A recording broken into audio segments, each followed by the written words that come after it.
representative government which is most conducive to liberty and resistant to tyranny. Federalists and Anti-Federalists on Classic Roman Thought, Human Nature, and Forming a Successful U.S. Constitution. Guest essayist Ron Meier. Not all the political leaders in the 13 states were sold on the Constitution presented to the states for ratification in the fall of 1787.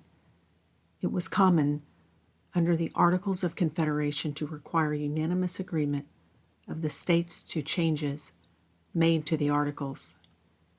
Aware that unanimous agreement on the Constitution was unlikely, the Constitutional Convention delegates decided that the Constitution would require only 9 states' ratification to become effective. Had Las Vegas existed then, the betting would have reflected the more likely result that the Constitution would not be ratified. Alexander Hamilton, James Madison, John Jay, and others realized that a marketing and communication campaign had to be waged. They were especially concerned about New York and proceeded to write a series of 85 essays in New York newspapers to sell the new Constitution to the public. Those essays are known as the Federalist Papers. Those opposed to the new Constitution, known as Anti-federalists, countered with their own essays to disprove the points in each of the Federalist Papers. The Anti-federalists were as well educated on the history of governmental structures of the past and, in particular, knew that democratic republics were unlikely to survive because of their greater trust in the political wisdom and virtue of the common man.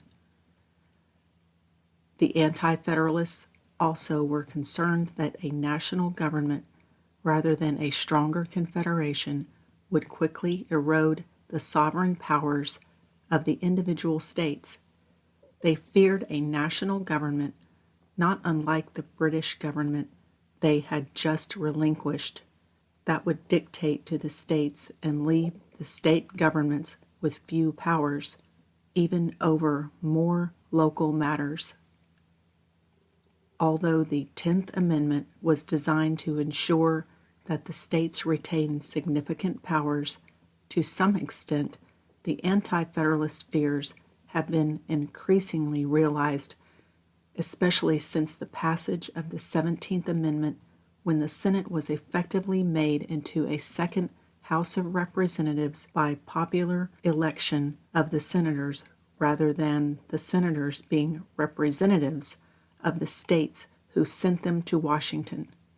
Since then, federal mandates have diminished the power of the states to act independently with respect to many otherwise local issues. The Federalists had a difficult job to sell the Constitution, but their wisdom eventually won the day. Some of the major issues addressed are reflected below. In Anti-Federalist 47, the author writes, Mr. Adams has traced the constitution of every form of government that ever existed. A republican or free government can only exist where the body of the people are virtuous. All our founders were very familiar with the writings of Cicero and Aristotle regarding individual community virtue, and many Anti-Federalists doubted that sufficient civic virtue existed in man to make this new experiment at Republican government successful. But Hamilton's notes for his famed 5-hour only speech to the convention cite Cicero as well as Aristotle and Montesquieu in favor of the Constitution's proposed mixed government theory. And Madison's notes, while drafting the Federalist Papers, cite Cicero in addition to Aristotle and Polybius. Hamilton based his foundation of Republican government on Cicero's as that strong representative government which is most conducive to liberty and resistant to tyranny.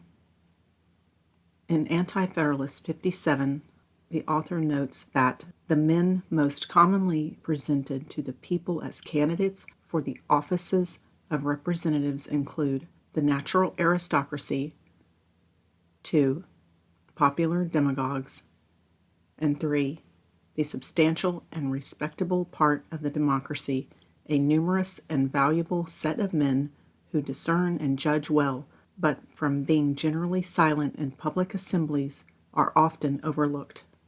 He fears that those elected to the National House of Representatives will be less likely to come from the third category than from the first two categories.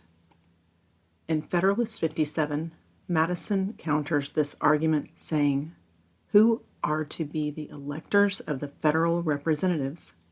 Not the rich, more than the poor, not the learned, more than the ignorant, not the haughty heirs of distinguished names, more than the humble sons of obscurity and unpropitious fortune.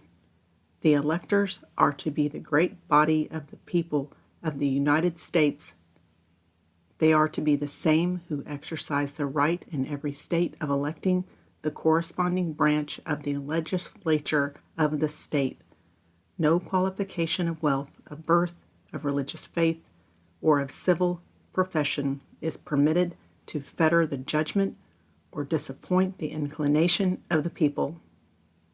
Furthermore, Madison notes that a key restraint to the election of representatives who are found unworthy after their election is the requirement in the Constitution that representatives be elected every 2 years, allowing constituents to throw the bums out quickly. Separation of powers was an important element of the new Constitution.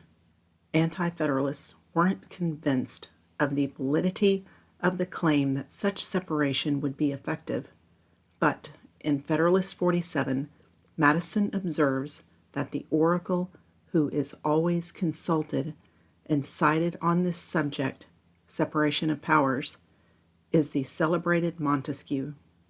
Madison then quotes Montesquieu in saying, "There can be no liberty where the legislative and executive powers are united in the same person or body of magistrates, or if the power of judging be not separated from the legislative and executive powers." The authors of the Federalist Papers used extant facts from foreign governments as well as from the constitutions and practices of the 13 states to demonstrate that what the Constitution proposed is not so distinct but, in fact, identifies deficiencies in those documents and proposes solutions to correct those deficiencies. Madison in Federalist 47 examined the constitutions of each of the states to prove his case that provisions such as separation of powers already existed at the state level. If they existed there, then why would the Anti-Federalists believe that such a provision wouldn't work at the national level? Whether to have one or two bodies in the legislature was a topic of contention at the convention. The final Constitution proposal was for two bodies, a House and a Senate. In Anti-Federalist 63, the authors state, "But they are so formed that the members of both must generally be the same kind of men having similar interests and views, feelings and connections, men of the same grade in society, and who associate on all occasions.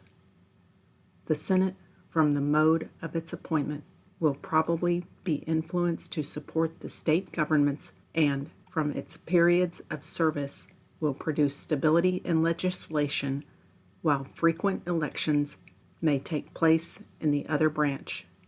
In Federalist 63, Madison notes that history informs us of no long-lived republic which had not a Senate, and as to an equivalent to the Constitution's House of Representatives, Madison states that in Sparta we meet with the ephori, and in Rome with the tribunes, two bodies, small indeed in numbers, but annually elected by the whole body of the people and considered as the representatives of the people almost in their plenipotentiary capacity, and the tribunes of Rome, who were the representatives of the people, prevailed. It is well known in almost every contest with the Senate for life, and in the end gained the most complete triumph over it. Because of the breadth and depth of the Founding Fathers' understanding of both good and bad governments from ancient to then current history, their debates in the Constitutional Convention and in the political pamphlets produced in those days were robust. The citizens read the Anti-Federalist and Federalist arguments and heard both sides' arguments in the churches and meeting halls in their communities. Because civic virtue was an important part of their formal and informal education in the 18th century, they were able to decide that the strengths of human nature could prevail over its weaknesses and that the experiment the convention created had a better than even chance of success. Ron Meier is a West Point graduate and Vietnam War veteran. He is a student of American history with a focus on our nation's founding principles and culture, the Revolutionary War, and the challenges facing America's constitutional republic in the 20th and 21st centuries. Ron won Constituting America's Senior Essay Contest in 2014 and is author of Common Sense Rekindled, a rejuvenation of the American experiment featured on Constituting America's recommended reading list.